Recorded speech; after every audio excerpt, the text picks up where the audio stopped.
ಉತ್ತರ ಕರ್ನಾಟಕದಲ್ಲಿ ರಣಬಿಸಿಲು ದಿನದಿಂದ ದಿನಕ್ಕೆ ಏರ್ತಾ ಇದ್ದು ಕಾದು ಕೆಂಡವಾಗ್ತಾ ಇದೆ. 11 ಗಂಟೆಯಾದರೆ ಸಾಕು ಸೂರ್ಯನ ಪ್ರಖರತೆಗೆ ನೆತ್ತಿ ಸುಡುತ್ತೆ. ಹೀಗಾಗಿ ಜನರು ಮನೆಯನ್ನ ಬಿಟ್ಟು ಹೊರಗಡೆ ಬರೋದಕ್ಕೂ ಕೂಡ ಹಿಂದೇಟನ್ನ ಹಾಕ್ತಿದ್ದಾರೆ. ಇನ್ನು ವಾಹನ ಸವಾರರು ಟ್ರಾಫಿಕ್ ಸಿಗ್ನಲ್ ಅಲ್ಲಿ ಒಂದೆರಡು ನಿಮಿಷ ನಿಲ್ಲಬೇಕು. ಆಗ ಬೆಂಕಿ ತಲೆಯ ಮೇಲೆ ಬೀಳ್ತಾ ಇದೆಯೇನೋ ಅನ್ನುವಂಥ ಅನುಭವ ಆಗುತ್ತೆ.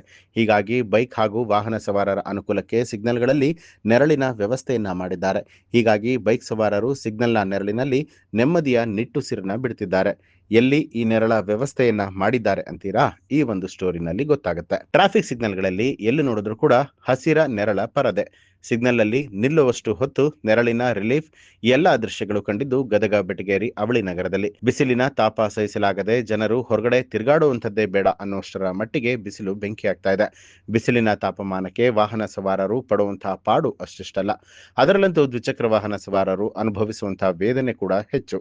ಬೈಕಲ್ಲಿ ಹೋಗುವಾಗ ಬಿಸಿ ಗಾಳಿ, ತಲೆಯ ಮೇಲೆ ಸುಡುವ ಬಿಸಿಲು, ಹೆಲ್ಮೆಟ್ ಹಾಕೊಂಡು ಬೆವರು ತುರಿಕೆ ಹೇಳತಿರದು. ಅಷ್ಟೇ ಅಲ್ಲ, ಸಿಗ್ನಲ್ ಅಲ್ಲಿ ನಿಂತಾಗ ಬಿಸಿಲಿಗೆ ಕುಸಿದು ಬೀಳುವಷ್ಟು ದೇಹ ನಿತ್ರಾಣ ಆಗುತ್ತೆ. ಹೀಗಾಗಿ ಹೆಚ್ಚು ಟ್ರಾಫಿಕ್ ನಿಂದ ಕೂಡಿರುವಂತಹ ಮುಳುಗುಂದ ನಾಕ, ಭೂಮರೆಡ್ಡಿ ಸರ್ಕಲ್, ಟಿಪ್ಪು ಸುಲ್ತಾನ್ ಸರ್ಕಲ್ಗಳಲ್ಲಿ ಹಸಿರು ನೆರಳಿನ ಛತ್ತವನ್ನ ನಿರ್ಮಿಸಿ ಸವಾರರಿಗೆ ನೆರಳಿನ ವ್ಯವಸ್ಥೆ ಮಾಡಿದ್ದಾರೆ. ಇನ್ನು ದ್ವಿಚಕ್ರ ವಾಹನ ಸವಾರರು ಸಿಗ್ನಲ್ ಅಲ್ಲಿ ನಿಂತಾಗ ಕೊಂಚ ಹೊತ್ತು ಸುಡುವ ಬಿಸಿಲಿನಿಂದ ತಪ್ಪಿಸಿಕೊಳ್ಳಬಹುದು. ನೆತ್ತಿ ಸುಡುವಷ್ಟು ಬಿಸಿಲಿನಿಂದ ಟ್ರಾಫಿಕ್ ಸಿಗ್ನಲ್ಗಳಲ್ಲಿ ಮಧ್ಯಾಹ್ನದ ಸಮಯದಲ್ಲಿ ದ್ವಿಚಕ್ರ ವಾಹನ ಸವಾರರು ಬಿಸಿಲಿನ ತಾಪಕ್ಕೆ ಬೇಸತ್ತು ಸಿಗ್ನಲ್ ಅಲ್ಲಿ ನಿಲ್ಲೋದಕ್ಕೆ ಆಗ್ತಾ ಇಲ್ಲ. ಹೀಗಾಗಿ ಇದನ್ನ ತಪ್ಪಿಸೋದಕ್ಕೆ ಗದಗ ಜಿಲ್ಲಾ ಪೊಲೀಸ್ ವರಿಷ್ಠಾಧಿಕಾರಿ ರೋಹನ್ ಜಗದೀಶ್ ನಗರಸಭೆ ಸಹಕಾರದಿಂದ ಮಾಸ್ಟರ್ ಪ್ಲಾನ್ ಮಾಡಿದ್ದಾರೆ. ಪ್ರಮುಖ ವೃತ್ತಗಳಲ್ಲಿ ಹಸಿರ ಮ್ಯಾಟ್ನ ಶೆಡ್ಗಳನ್ನು ನಿರ್ಮಿಸಲಾಗಿದೆ. ವಾಹನ ಸವಾರರು ಪ್ರತಿ ಸರ್ಕಲ್ ಅಲ್ಲಿ ಕನಿಷ್ಠ 1 ರಿಂದ 3 ನಿಮಿಷಗಳ ಕಾಲ ಬಿಸಿಲಿನ ಬೇಗೆಯನ್ನ ತಡೆದುಕೊಳ್ಳಬೇಕಾಗುತ್ತೆ. ಬೈಕ್ ಸವಾರರು ಕೂಡ ಈ ಒಂದು ಕಾರ್ಯಕ್ಕೆ ಮೆಚ್ಚುಗೆಯನ್ನ ವ್ಯಕ್ತಪಡಿಸಿದ್ದಾರೆ.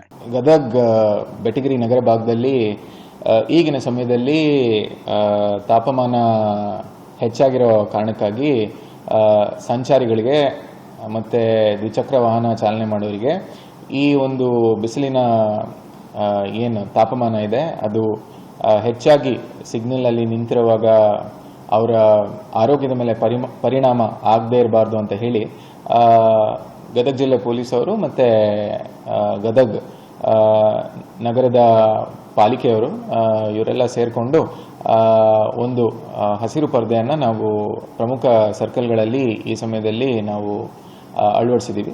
ಈಗ ಆಗಲೇ ಗದಗ್ ಬೆಟಗೇರಿ ಭಾಗದ ಮುಳುಗುಂದನಾಕ ಅಲ್ಲಿ 2 ಕಡೆಗಳಲ್ಲಿ ಈ ಒಂದು ಪರದೆನ ಅಳವಡಿಸಿ, ಅದೇ ರೀತಿಯಾಗಿ ಭೂಮರೆಡ್ಡಿ ಸರ್ಕಲಲ್ಲಿ ಕೂಡ ಅಳವಡಿಸಿದ್ದೀವಿ. ಮುಂದುವರೆದಂತೆ ಕೋರ್ಟ್ ಸರ್ಕಲಲ್ಲಿ ಕೂಡ ನಾವು ಈ ಒಂದು ಪರದೆನ ಅಳವಡಿಸಿದ್ದೀವಿ. ಇದ್ರದ್ದು ಮುಖ್ಯ ಉದ್ದೇಶ ಏನು ಅಂತ ಹೇಳಿದರೆ, ಈಗಿನ ಸಮಯದಲ್ಲಿ ಒಂದು ಸುಮಾರು ಸಿಗ್ನಲ್ ಲೈಟಲ್ಲಿ 1.25 ನಿಮಿಷ ಹಾಗೆ ನಿಲ್ಬೇಕಾಗಿ ಬರುತ್ತೆ, ಎಲ್ಲೆಲ್ಲಿ ಬ್ಯುಸಿ ಟೈಮಲ್ಲಿ ಮತ್ತು ಪೀಕ್ ಅವರ್ಸಲ್ಲಿ. ಆ ಸಮಯದಲ್ಲಿ ಮಹಿಳೆಯರಿರ್ಬೋದು, ಮಕ್ಕಳಿರ್ಬೋದು, ವಯಸ್ಸಾದವರು ಇರ್ಬೋದು, ಚಾಲನೆ ಮಾಡೋ ಸಮಯದಲ್ಲಿ ಅವರಿಗೆ ಒಂದು ನೆರವಾಗಲಿ ಅಂತ ಹೇಳಿ ಈ ಒಂದು ಕಾರ್ಯಾಚರಣೆನ ನಾವು ಮಾಡಿದ್ದೀವಿ. ಸೊ ಬೇಸಿಕ್ಲಿ ನಮ್ಮದು ಸಿಗ್ನಲ್ ಯೂಸೇಜು, ಡಿಜಿಟಲ್ ಯೂಸೇಜು ಮತ್ತು ಮ್ಯಾನ್ಯುವಲ್ ಆಗಿ ನಾವು ಸ್ವಿಚ್ ಮಾಡೋ ಕಾರಣ 2 ಇರುತ್ತೆ. ಒಂದು ಸಂಚಾರದ ದಟ್ಟಣೆ. ಸೊ ಒಂದೊಂದ್ಸಲಿ ಭಾಳಷ್ಟು ಇನ್ಫ್ಲೋ ಇದ್ದರೆ ಒಂದು ಕಡೆಯಿಂದ ಜಾಸ್ತಿ ಇನ್ಫ್ಲೋ ಇರುತ್ತೆ ಮತ್ತು ಒಂದು ಕಡೆಯಿಂದ ಔಟ್ಫ್ಲೋ ಜಾಸ್ತಿ ಇರುತ್ತೆ ಮತ್ತು ಆಪೋಸಿಟ್ ಡೈರೆಕ್ಷನಲ್ಲಿ ಬಹುಶಃ ಕಡಿಮೆ ಇರ್ಬೋದು. ಸೊ ಆ ಸಮಯದಲ್ಲಿ ನಾವು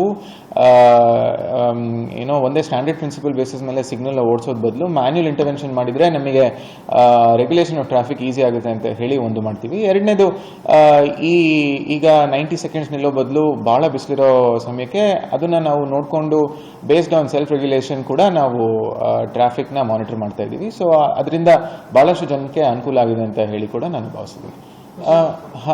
ಈಗ ನಗರಸಭೆ ಆಗಿರಲಿ, ಪೊಲೀಸ್ ಇಲಾಖೆ ಆಗಿರಲಿ, ಏನೇ ಇದ್ರೂ ಯಾವತ್ತಿದ್ರೂ ನಾವು ಸಾರ್ವಜನಿಕರಿಗೇನೆ ಕೆಲಸ ಮಾಡೋದು ನಮ್ಮ ಆದ್ಯ ಕರ್ತವ್ಯ ಆಗಿರುತ್ತೆ. ಮತ್ತು ನಾವು ಕಾನೂನ ಪಾಲನೆ ಮಾಡೋದ್ರ ಜೊತೆಗೆ ಮಾನವೀಯತೆ ದೃಷ್ಟಿಯಿಂದ ಕೂಡ ನಾವು ಕೆಲಸ ಮಾಡೋದು ಭಾಳ ಅವಶ್ಯಕತೆ ಇರುವಂಥ ಒಂದು ಉದ್ದೇಶ ಆಗಿರುತ್ತೆ ಈಗಿನ ಸಮಯದಲ್ಲಿ. ಸೊ ಜನರಿಗೆ ಅನುಕೂಲ ಆಗಲಿ ಅಂತ ಹೇಳಿ ಈ ಒಂದು ಹಸಿರು ಪರದೆನ ನಾವು ಅಳವಡಿಸಿದ್ದೀವಿ. ನ್ಯೂಸ್ ಅಲರ್ಟ್, ನಿಮ್ಮಿಂದ ನಿಮಗಾಗಿ.